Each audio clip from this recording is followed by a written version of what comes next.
Et bonjour à tous, aujourd'hui très content de vous retrouver sur le BTC face au dollar et je suis légèrement euphorique parce que pour ma part, vous le savez pas, mais je pars au ski tout bientôt, donc je commence à préparer mes affaires de ski, mes valises, etc. C'est pour ça que hier d'ailleurs il n'y avait pas de vidéo et en plus de ça, le cours était complètement à plat, donc ça n'a pas fait de mal, en tout cas ça fait du mal à personne. On va analyser ceci, bien entendu on fait une rétrospective par rapport à la vidéo du coup d'il y a 2 jours, du coup d'ici du 21 janvier 2020, on voyait du différent setup, vraiment par rapport à tous les plans de trading, j'essaie d'être un maximum complet. Malgré tout, vous le savez, moi je suis bear dans mon optique du marché, mais maintenant encore une fois, comme dit, pour être objectif, je montre différents scénarios selon vos différents plans et on avait vu bien entendu le break baissier. Avec le break baissier qui est occupé d'ailleurs de s'effectuer maintenant avec la confirmation entre guillemets, bien entendu parce que c'est jamais affirmé à 100%, du dernier plus bas qui était connu ici, vous voyez la racine finalement de l'espèce de support oblique que j'ai indiqué à l'écran, il a été cassé, donc on va normalement aller voir les plus bas. C'est un signal de vente pour beaucoup de monde et on va regarder maintenant comment tenir son trade. Premièrement, pour les personnes qui sont dans un, bien entendu, scénario haussier, bullish, qui ne veulent plus aller voir des plus bas et qui pour eux, le 6400$ a été connu comme plus bas. D'accord, ici le plus bas, 6300, 6400 selon l'échange sur lequel vous êtes. Ici en l'occurrence, Coinbase, c'est plutôt 6437. Peu importe, on va analyser tout ceci ensemble bien entendu et également dans le contexte bear, vous l'avez compris, et c'est pour ça qu'il est important de mettre un contexte, choisir également son plan de trading parce que les take profits partiels que vous allez indiquer dans votre trade seront bien entendu différents. La personne qui va peut-être voir un marché bear jusqu'à 5030 ne va pas mettre les mêmes take profits partiels qu'une personne qui va seulement voir un marché avec une légère correction jusqu'à maximum, on va dire 7600$.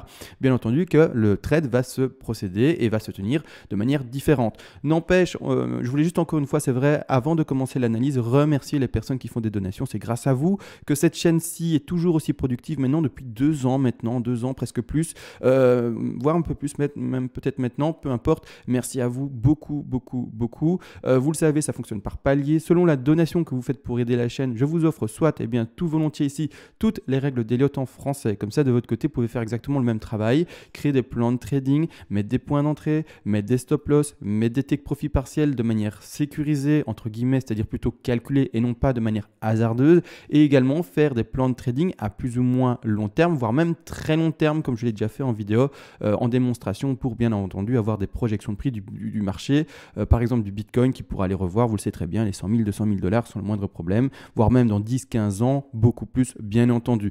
Donc ça, c'est fait. Merci à vous et également, c'est vrai, selon le dernier palier que vous atteignez, vous pouvez également me demander une expertise, c'est-à-dire une analyse à la demande sur n'importe quel actif spéculatif, qu'il soit crypto-monnaie ou pas, et je le ferai le plus rapidement possible en vidéo, bien entendu.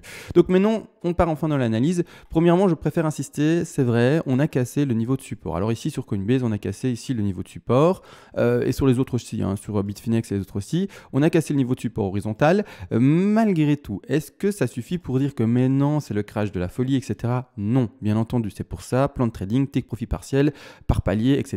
etc. C'est super important. Maintenant, si on devait mettre le plan en place et placer les take profits partiels ensemble, c'est-à-dire qu'on va bien entendu étendre le Fibonacci. Là, je suis en horaire. Bon, j'espère que j'aurai pas trop de difficultés à poser mon Fibo du coup. Mais on étendrait le Fibo ici en fin de A, en rebond ici de B. Et puis on va chercher un bas de C. Donc je vais dessiner la figure pour ceux qui n'ont pas suivi, c'est vrai. Les tout néophytes, vous dites mais il parle A, B, C, mais il n'y a rien indiqué en A, B, C, il n'y a qu'un grand 1 et un grand 2. Il est vrai, je m'excuse pour vous, je vais le dessiner. Hop, hop. Le bas de A, hop, rebond de B, et hop, on va chercher un bas de C. D'accord? Là, maintenant, on va mettre tous les objectifs ensemble, on va regarder ça directement. Ça avait déjà été fait dans les vidéos précédentes, mais maintenant qu'on a normalement un plus haut qui est connu aux alentours des 8796$, je dis encore une fois normalement parce que malheureusement, cette B-là n'est pas confirmée, c'est pour ça qu'on joue avec des stop loss, des take profits partiels, etc., etc. Elle peut monter plus haut. En plus de ça, le problème, c'est qu'il y a un gap qui n'est toujours pas comblé. J'en ai discuté avec une personne dans les commentaires qui pense que le gap est comblé, il ne l'est pas. En time frame 4 heures, il l'est. Parce que finalement, ça simplifie finalement les signaux et tout est pris en une seule mèche. Mais en fait, quand tu vas en horaire, et je vais le montrer de toute manière dans cette vidéo aussi, quand on va en horaire, le gap est bel et bien indiqué plus haut que ce qu'on a été chercher pour le moment. Donc le gap est à 8930$, sauf erreur de ma part, et on n'a pas du tout été chercher ce prix-là, on a été chercher quelque chose en dessous. Sur les CME, après je vais montrer sur les futurs. Maintenant, on n'est pas du tout sur un graphique qui correspond pour analyser bien entendu les gaps, il n'y a pas de gap sur ce genre de graphique-ci à l'écran. Donc peu importe, on va spéculer. d'accord, que maintenant ça crache. Si c'est bel et bien le cas, eh bien tout simplement, les take profit partiels à indiquer. N'oubliez pas, les take profit partiels en plus de ça à indiquer doivent être mis, en tout cas en l'occurrence jusqu'à 161,8% de Fibonacci, mais il y a un take profit partiel de sécurité, celui que j'appelle non pas le TP 1, 2, 3 ou 4, mais le TP 0.5. Ce TP là est juste là pour assurer vos frais. Parce que vous savez, quand on tient normalement un trade, eh bien, il y a des frais qui s'engrangent. Hein. Plus longtemps votre trade est tenu et au plus vous avez des frais. C'est bête, c'est comme ça. Mais grossièrement, ce TP-là est pris très tôt, d'accord, juste pour se dire, OK, maintenant j'ai vendu, au moins je vais peut-être pas payer mes frais. Au moins, ceux-là seront remboursés. D'accord. C'est vraiment important de tenir ce genre d'assurance que l'on peut avoir, de sécurité que l'on peut avoir dans son trade, dans sa manière de le tenir. D'accord. Donc, ce TP-là sera pris et est déjà normalement pris maintenant. Encore une fois, tout dépend du moment où vous êtes rentré dans le trade. Si vous êtes rentré dans le trade seulement à la cassure du niveau de support, c'est-à-dire ici horizontal, j'insiste, à 8464 $, ça va être difficile de prendre un TP maintenant, bien entendu. Ce serait trop tôt. Votre stop loss, encore une fois, vous l'aurez mis, à mon avis, au top ici connu, aux alentours des 8700, voire peut-être plus bas si vous avez vraiment envie de prendre d'autres niveaux de support ou de résistance comme niveau de stop loss. Pardon, j'ai dit TP, je pense. Donc de stop loss. Peu importe, ça c'est encore une fois comment vous le tenez. Mais malgré tout, si vous avez réussi à ouvrir un short dans les bornes hautes ici, tout simplement aux alentours des 8700 ou 8800 $ presque, sur les prix Coinbase, encore une fois, je le rappelle, clairement les TP, donc un TP intermédiaire à mettre. Je vais mettre un TP intermédiaire du coup à 23,6, 38,2, peu importe, c'est vous qui le voyez, mais il faut mettre un TP intermédiaire. Donc vous avez shorté si vous avez réussi dans la borne haute. Et par après, eh bien, vous prenez, alors je vais juste copier-coller en fait, ceci, copier, hop, coller et le mettre à 23,632. En tout cas, dans cette zone-là, je vais le mettre au milieu pour montrer que vous avez couvert vos frais. C'est ça le plus important, d'accord? Vous prenez 10, 15%, peu importe, c'est juste pour les frais tenus dans un trade. Par après, maintenant, je vais vraiment indiquer les vrais TP 1, 2, 3, 4 vraiment primordiaux. Donc il y en aura 5 finalement au total à l'écran, bien entendu, hein, il suffit de compter. Donc ici le premier TP intermédiaire 0.5. Le TP numéro 2, ici on est obligé, hein, enfin personnellement je m'oblige à le faire. Maintenant c'est une rigueur à avoir dans le trading. Si vous ne voulez pas avoir cette rigueur là, ou au contraire, c'est pas une question de rigueur, mais avoir une autre stratégie, vous êtes libre bien entendu de le faire. C'est important encore une fois, chacun est libre de tenir son trade comme il le veut. Bien entendu, moi je donne de la théorie pure, si vous le suivez ou pas, c'est votre affaire. Et puis même en fait c'est même pas négatif ou pas, peu importe, chacun fait comme il le veut, d'accord? Donc ici, dans l'occurrence, le premier TP, prix Coinbase, encore une fois, je le rappelle, sera à prendre à 8342 $, d'accord? Second TP à prendre sera les prochains à 100% de Fibonacci, c'est ici, c'est-à-dire aux alentours des 8065 $. Et le troisième TP, on continue bien entendu, là maintenant il y en a 4 à l'écran, hein, mais comme dit il y en aura 5 en tout à cause et grâce finalement au TP 0.5. Donc ici le troisième réel TP, d'accord, au 127% de Fibonacci, on va dire ici le prix plus précis des 7895 $. Et le tout dernier TP, et bien du coup le quatrième réel TP indiqué, eh bien, sera le suivant. Ça sera ici au 161,8% de Fibonacci, un prix qui va chercher les 7612 $. Malgré tout, rappelez-vous, et c'est important, et ça je le lis partout et encore toujours, un trade qui est gagnant, donc c'est-à-dire que si maintenant, clairement, vous voyez les bougies vertes se faire, enfin vertes non pas du tout, mais rouges du coup, et prendre tous les TP, que ça gagne, et que ça gagne, et que vous dites waouh, le cours il descend et mon trade est gagnant de ouf, même quand on arrivera à ce dernier TP indiqué, il ne faudra jamais avoir clôturé votre position à 100%. C'est-à-dire que vous aurez clôturé peut-être votre position à 95%, 90%, à 85%. Il restera du coup, vous avez compris, 5, 10, 15%. Ça dépend à quelle finalement proportion vous aurez clôturé votre trade.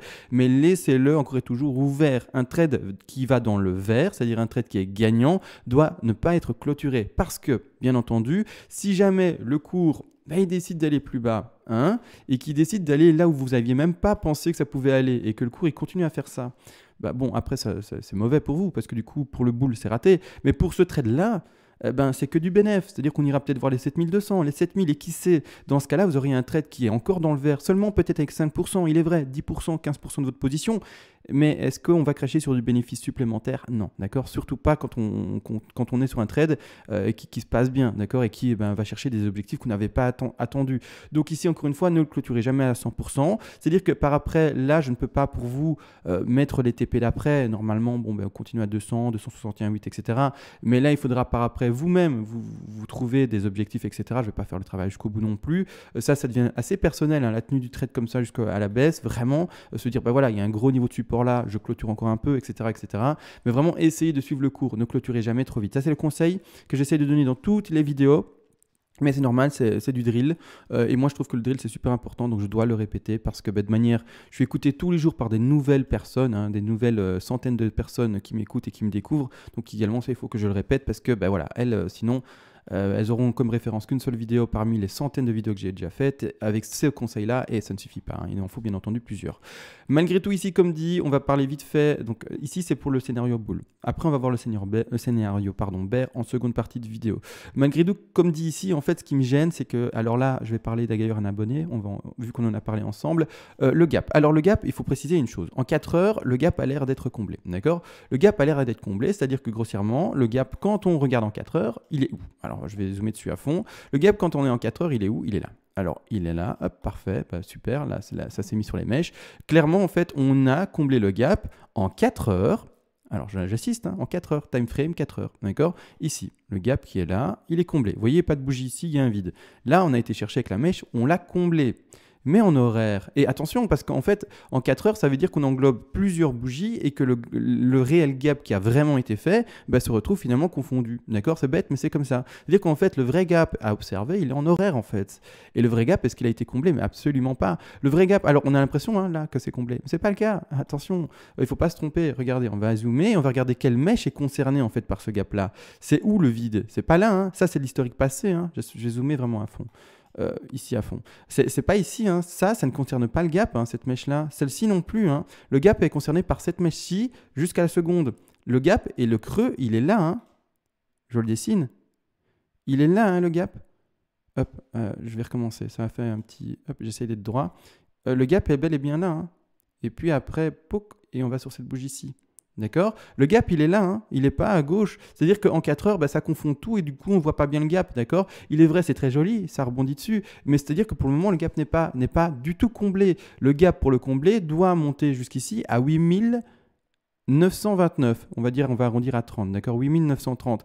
Un gap, encore une fois, je le rappelle, est très souvent comblé, n'est pas d'office comblé. S'il n'est pas comblé, c'est mauvais signal. Hein. C'est grossièrement soit un gap tout simplement d'épuisement ou des choses comme ça, et c'est toujours, c'est jamais un bon signal. Donc clairement, pour les boules, et c'est pas une blague, il est meilleur pour vous de très bientôt faire un rebond et aller rechercher ce gap-là. Hein. Vraiment, parce que si on fait un gap d'épuisement, clairement, ça sent pas bon. Hein. Donc ne pensez pas que ce gap a été comblé, c'est pas le cas. D'accord ? Il faut vraiment être attentif.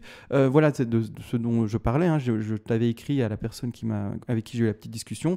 Mets-toi en time frame en H4, c'est-à-dire en 4 heures, hein, et en 1 heure en H1 et non pas en 4 heures comme je supposais que tu l'étais pour voir ce gap-là comblé, parce qu'il ne l'est pas en fait. C'est juste l'impression que tu en as, enfin en tout cas les gens non, mais il ne l'est pas. Le gap il est là, l'historique passé, parce que du coup, c'est-à-dire que ce gap-là est d'office comblé parce qu'il y a des bougies là ou là. Non, il faut faire attention à ça bien entendu. Le gap il est comblé par rapport à ce qu'il y a après et surtout par rapport à la réelle cassure et pas à l'historique passé qui finalement comble d'office le gap. Donc c'est ridicule. Où est la référence ? Là, non. La référence elle est là, en H1, d'accord ? Donc ici clairement, avec la vraie cassure qu'on observe réellement. Donc c'est pour ça, faites attention, le gap n'est pas comblé. C'est-à-dire que grossièrement, un rebond est toujours possible sans le moindre souci, même dans un scénario bear. C'est pour ça que je mets ça en évidence parce que là maintenant, on part sur une baisse potentielle. La chose, c'est qu'on peut très bien faire une soufflate. Là, regardez, je suis sur quel graphique ? Je suis sur le Coinbase, c'est ici où il y a les dessins. Ici, en fait, pour le moment, on part sur un short. Heureusement, de toute façon, maintenant, comme dit, vous sécurisez votre position. En tout cas, dès que vous pouvez, vous sécurisez votre position avec un take profit partiel 0.5. Donc ici, encore une fois, ce n'est pas assuré que le gap soit comblé comme dit. Mais malgré tout, si cette baie-là veut être plus longue et que la figure de consolidation réellement veut être plus longue et chercher les 7800, j'avais dit combien, 930, en tout cas on va mettre sur Coinbase ici plus ou moins ce prix là, ce qui doit d'office en fait des différences de prix, hein, 8410 et on est ici sur Coinbase 8417, bon ça va, il n'y a pas trop de différence, mais grossièrement voilà, on peut très bien faire ceci, une sous une A pardon, ici, une B et puis une C. Grosse ici, figure de consolidation flat. Et puis seulement, on recrache. Donc c'est pour ça. Sécurisez votre position, stop loss, take profit partiel, etc., etc. Parce que si on fait une figure de consolidation plus longue et qu'on va bel et bien chercher ce gap à 8930 $, voilà, hein, d'accord ? Et ça sera seulement après le crash. Je préfère mettre ça en évidence, bien entendu. Pour le moment, en plus de ça, la correction, on va regarder le retracement qui a eu lieu ceci, pour voir bien entendu si on est encore potentiellement dans une flat. En plus de ça, une flat, on peut aller chercher, n'empêche, les 161,8% de Fibonacci, mais malgré tout, la plupart du temps, ce sont les 123. C'est-à-dire que là, maintenant, quand on regarde la baisse qu'on a eue là, on n'a même pas encore été chercher les 123. Les 123 sont ici, 123, 127, hein, c'est vraiment l'endroit clé ici. Clairement, pour le moment, il y a tout le potentiel pour un rebond et pour nous faire une superbe flat. Je vous le dis tout de suite. Donc ici, il faut vraiment, pour ma part, au moins aller chercher ce TP1 pour se dire, voilà, le trade a été au moins profitable maintenant réellement. Mais pour le moment, vraiment pour espérer la grosse chute et se dire, ça y est, mais non, chute au 8000 aux 7700 $, il n'y a encore aucune certitude, aucune. Maintenant, c'est trop prématuré pour dire, mais non, ça chute, d'accord? On peut ouvrir un trade, on peut espérer que ça continue à chuter, mais c'est trop prématuré pour s'assurer et être sûr et certain, comme dit, que ça y est, ça chute de fou, d'accord? Donc maintenant, faites attention, sécurisez votre trade comme d'habitude, c'est très important. Malgré tout, en vidéo aujourd'hui, on va voir ici, hein, d'accord? On va voir ici, on va pas partir directement dans la flat, de toute façon, il y aura toute la semaine pour le développer. Bon, je serai au ski, mais ce n'est pas grave. De toute façon, après, hein, je serai de nouveau là, pas de souci. Et puis, de toute façon, je ferai au mieux pour être le plus complet, comme d'habitude, dès que je le peux. Malgré tout, ici, maintenant, on a vu donc ce contexte-là baissier. Alors, pourquoi ces objectifs-là et pourquoi l'objectif de 2 en bas, ici, à 7000 et quelques? Tout simplement par rapport à la correction d'une 2. Une 2 va normalement chercher les 50, 61,8% de Fibonacci pour ceux qui n'étaient pas au courant. Après, je vais basculer sur le plan vert, c'est-à-dire ici, position de rachat. Pour ceux qui veulent jouer vraiment une position d'achat dans une position, comme dite, de bull run par après, c'est-à-dire vraiment maintenant la hausse infinie du BTC sans jamais redescendre en dessous des 6400 $. La position de rachat intéressante pour vous, si vous êtes vraiment dans cette optique-là, en vous disant on ne fera plus jamais de plus bas, c'est entre les 7800 et les 7487 $, d'accord? Donc ça, à vous de voir, bien entendu, si vous croyez en ça ou pas, peu importe. Maintenant, on va passer sur l'autre graphique où il y a le plan bear. Alors, le plan bear, il est beaucoup plus violent, bien entendu. Le plan bear, d'ailleurs, maintenant, on va regarder, est-ce qu'on peut croire en une baisse en 1, 2, 3, 4, 5, impulsif classique, c'est-à-dire que grossièrement, vous l'avez compris, c'est le plan qui va avoir les 5030 $. Est-ce qu'on peut enfin partir dans 1, 2, 3, 4, 5 qui baisse comme suit, ou au contraire, comme dit dans la vidéo que j'avais fait le 21 ou le 22 janvier, je ne sais plus, non, il faut voir comment le retracement se fait de la A, B, C en premier, etc. pour peut-être voir une ending diagonale. Bonne nouvelle, entre guillemets, on a fait un retracement assez intéressant d'au moins 50% de Fibonacci, donc ça nous fait une 2 qui est vraiment plus que correcte. C'est-à-dire que grossièrement, la zone de short parfaite pour une 2 aurait été, selon moi, les 61,8% de Fibonacci. Encore, on n'est pas, comme dit, à l'abri de la flat, hein. Donc ici, la 2 peut très bien aller là, sans encore aucun souci. Malgré tout, maintenant, comme on a déjà ceci et ceci, on va partir déjà dans la projection, parce qu'on n'a pas l'avenir et on se réadaptera par rapport à ce que nous dessine réellement le BTC. Maintenant, on ne l'a pas, on fait avec ce qu'on a et donc on spécule sur un sommet de 2 ici et on travaille déjà par rapport à ce qu'on a maintenant à l'écran. Maintenant, si le rebond se fait, on réadaptera le travail, tous les TP, etc. à mettre en place. D'accord? Donc ici, retire le petit rectangle rouge qui est indiqué tout simplement pour la clôture, vous le savez très bien, du prix sur les futurs avec le gap. C'est-à-dire qu'ici, le rebond, en fait, le rebond d'une 2, c'est quoi? Et je le rappelle, c'est-à-dire c'est 50, 61,8% de Fibonacci. Pour ma part, il fallait au moins aller chercher ce niveau-là pour pouvoir indiquer normalement des impulsifs classiques, tout ce qu'il y a de plus propre, du naturel, vraiment de plus finalement facile entre guillemets à analyser. Parce qu'une ending diagonale, je vous dis pas, c'est l'enfer à analyser.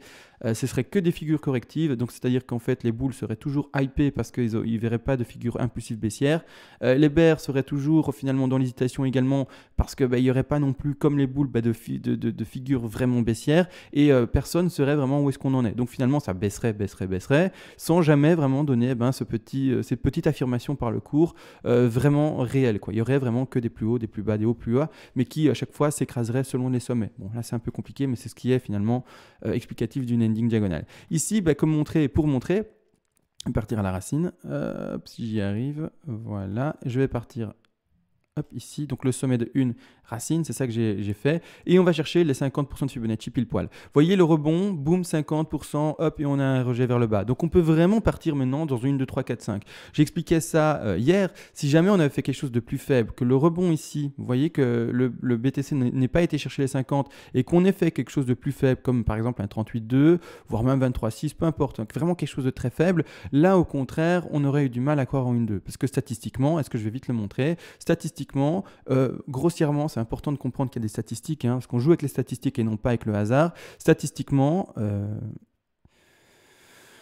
où sont les stats?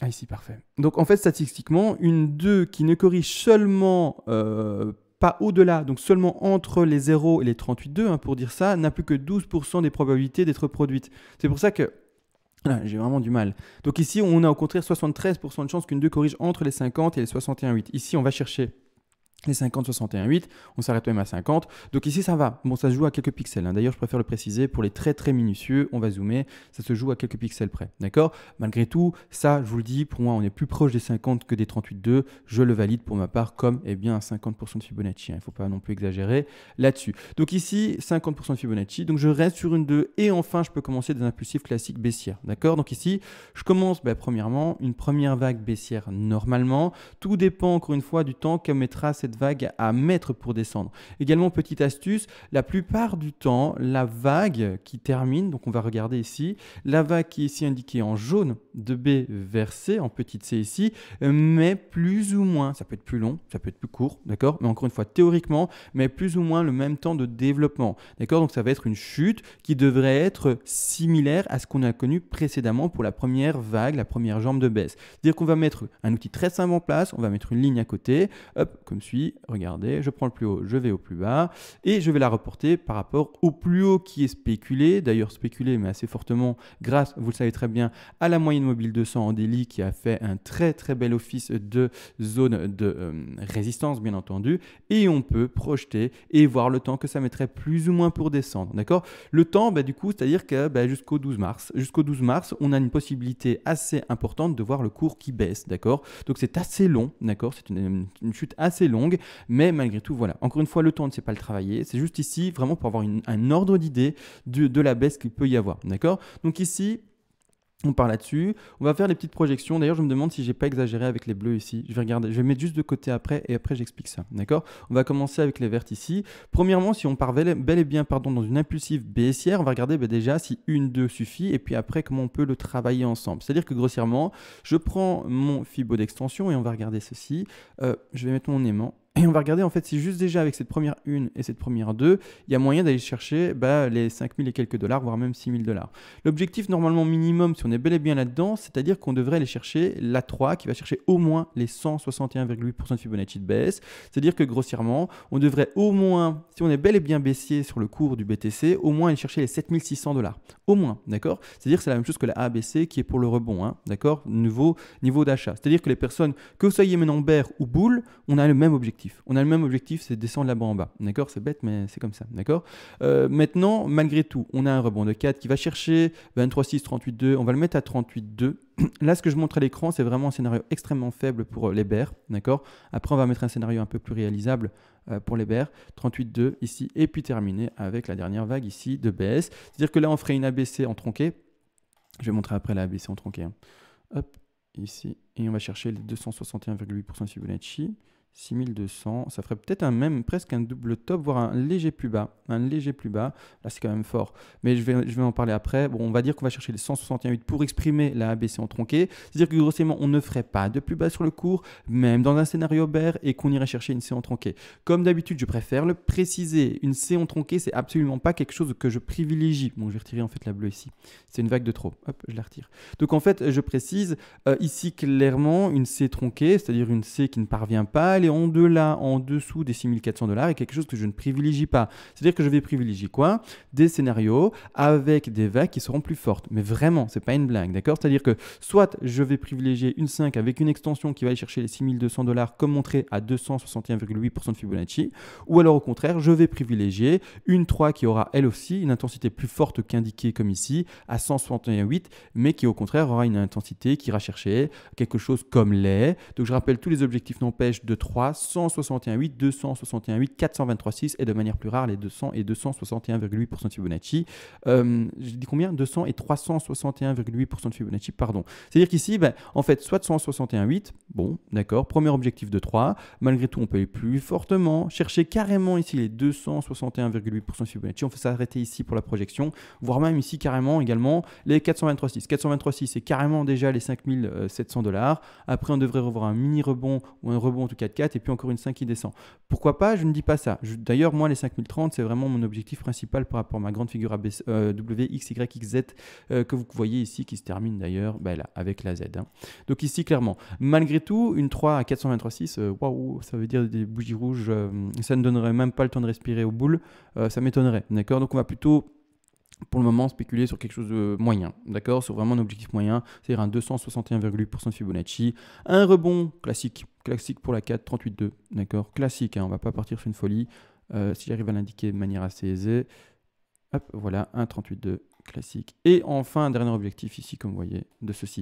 Là maintenant, il faut le comprendre, ce que je fais de toute façon, c'est que, entre guillemets, de la projection, c'est juste en fait pour avoir des idées de ce que le cours pourrait nous faire, savoir où mettre notre take profit partiel, et par après, pas être surpris par le cours. Finalement, ne pas être surpris par ce que le cours peut nous montrer, pas être surpris par les prix qui peuvent arriver, etc. Se dire, ah ben voilà, c'est normal, on a calculé une 3 qui pouvait aller dans cette zone-là, zone-là, je compte effectivement une 3, je ne suis pas surpris. D'accord, en grossièrement, c'est pour pouvoir s'adapter rapidement à ce qu'on voit à l'écran et ne pas se dire je suis en panique, qu'est-ce que je fais, j'achète, je vends, d'accord, non, hein, encore une fois, tout doit être calculé et vu à l'avance, bien entendu. C'est-à-dire qu'ici, si on partait vraiment dans quelque chose de plutôt moyen, on irait revoir un objectif à 5700 $, d'accord, 5700 $, avec un objectif de 5 à 261,8.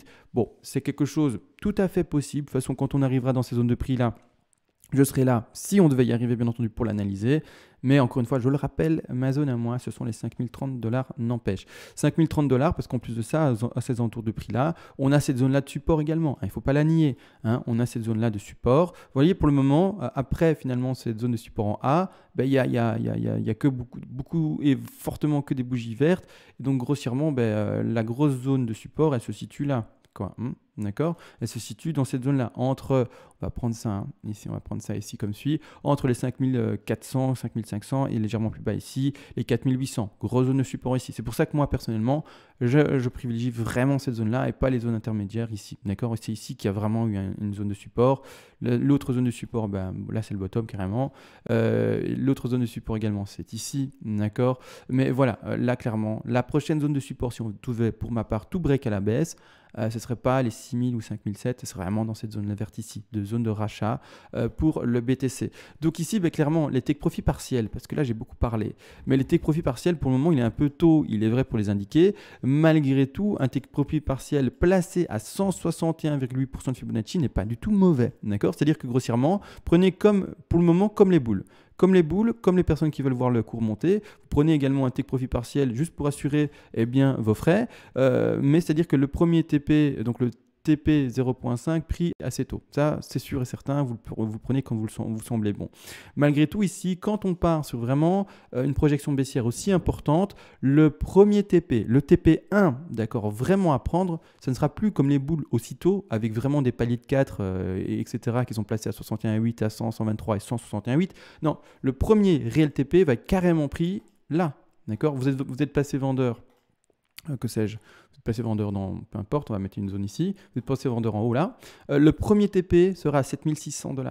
D'accord, 7630 $. D'accord, donc c'est la différence selon le plan que vous avez. Si vous êtes bear, vous mettrez vos TP tous plus bas. D'accord, si vous êtes bull, vous mettrez vos TP, vous avez compris, selon le plan que vous avez, bien entendu, avec un rebond et un plus bas que vous ne voyez pas aller en dessous des 7600 et quelques $. D'accord, donc ici c'est le premier TP. Après, je préfère insister, j'attends pour indiquer les autres TP. Personnellement, j'attends le décompte de ceci. Et si j'ai une confirmation ici de 3, je vois comment je fais, si je clôture doucement à la hausse ou pas, avec le décompte que je peux en avoir. Mais clairement, pour le moment, trop tôt. Je mets déjà le premier TP à 161,8. Malgré tout, après, après, il faudra pour ma part revoir si on écrase vraiment tout. Et là, je vais spéculer d'autres TP encore plus bas s'il le faut. Mais pour le moment, voilà. Premier TP indiqué ici à 161,8% de Fibonacci. Après, on verra le rebond de 4. On reverra l'écrasement s'il le faut, bien entendu, de ceci. On reverra si le rebond de 4 est trop important et s'il est meilleur de clôturer son trade petit à petit parce qu'on se serait peut-être trompé. On serait peut-être dans un marché haussier qui serait boule et qui n'irait pas voir en dessous des 7600. Là, comme dit, ça doit être un suivi pour un trade qui est tenu sur aussi longtemps, entre guillemets, jusqu'aussi bas, jusqu'aux 5000 $. Voilà, il faut un peu de temps pour pouvoir les placer de manière plus précise. Malgré tout, vous pouvez quand même, si vous vous dites, mais moi, il me faut mettre mes TP là, il faut que je les mette. Dans ce cas-là, vous pouvez quand même spéculer sur un 161.8, un 261.8 et voire même ici plus bas. Mais là, c'est vraiment fait haut la main, de manière très rapide, un 423.6, 3 TPMI. Au moins, ça c'est fait. Si jamais, eh bien, on ne va pas aller chercher aussi, il y a un moment où il faut se remettre, bien entendu, en question et retravailler son plan, ben, on les déplacera et on les réajustera s'il le faut, bien entendu. Ça, maintenant, voilà, 3 TP à placer. Si vraiment la question c'est, moi, il me faut des TP, indique-moi des TP, ben voilà, on peut indiquer ceci, voire même être encore plus précis. Si vous voulez vraiment avoir plus de TP encore, ben, vous mettez carrément les 200. Voilà, là, le TP, vraiment, faites le même travail sur votre graphique chez vous et vous aurez par rapport à votre échange, que ce soit Bitfinex, BitMEX, je ne sais pas quel autre échange vous pouvez utiliser, peu importe, ça c'est personnel, et vous mettrez ça. Donc ici, si vraiment vous voulez vendre tous les TP, c'est-à-dire 7630, 7350, 6900, 6170, c'est-à-dire 6170 pardon, pour les Français, et ici un peu plus bas, les 5730 $. Donc là, on a tous les TP. Malgré tout, comme dit, pour moi, ils ne sont pas adaptés. Pour moi, ils sont adaptés sur une grosse, voilà, sur une grosse 3 potentielle, mais je n'ai pas ma 4, ma 5, et je n'ai pas assez d'éléments que pour vraiment indiquer des TP précis. Donc pour le moment, je n'en laisse qu'un à l'écran, le premier. Maintenant, à vous de voir comment vous allez tenir également votre trait de toute manière. Maçon, comme dit, si on est dans le bon plan et qu'on est vraiment baissier avec le BTC, ben, clairement, en fait, j'aurai tout le temps. Hein, je serai revenu du ski, hein, je vous le dis. Hein, je pars pas au ski 4 semaines. Hein, je pars au ski quelques jours à peine. Donc, clairement, ben, voilà, hein, je serai de retour et ça sera reparti. On pourra analyser ça de manière précise. Mais voilà, là, on a tout montré. J'ai tout dit. Oui, je pense avoir tout dit, tout fait. Sur ce, on se laisse réellement et ciao.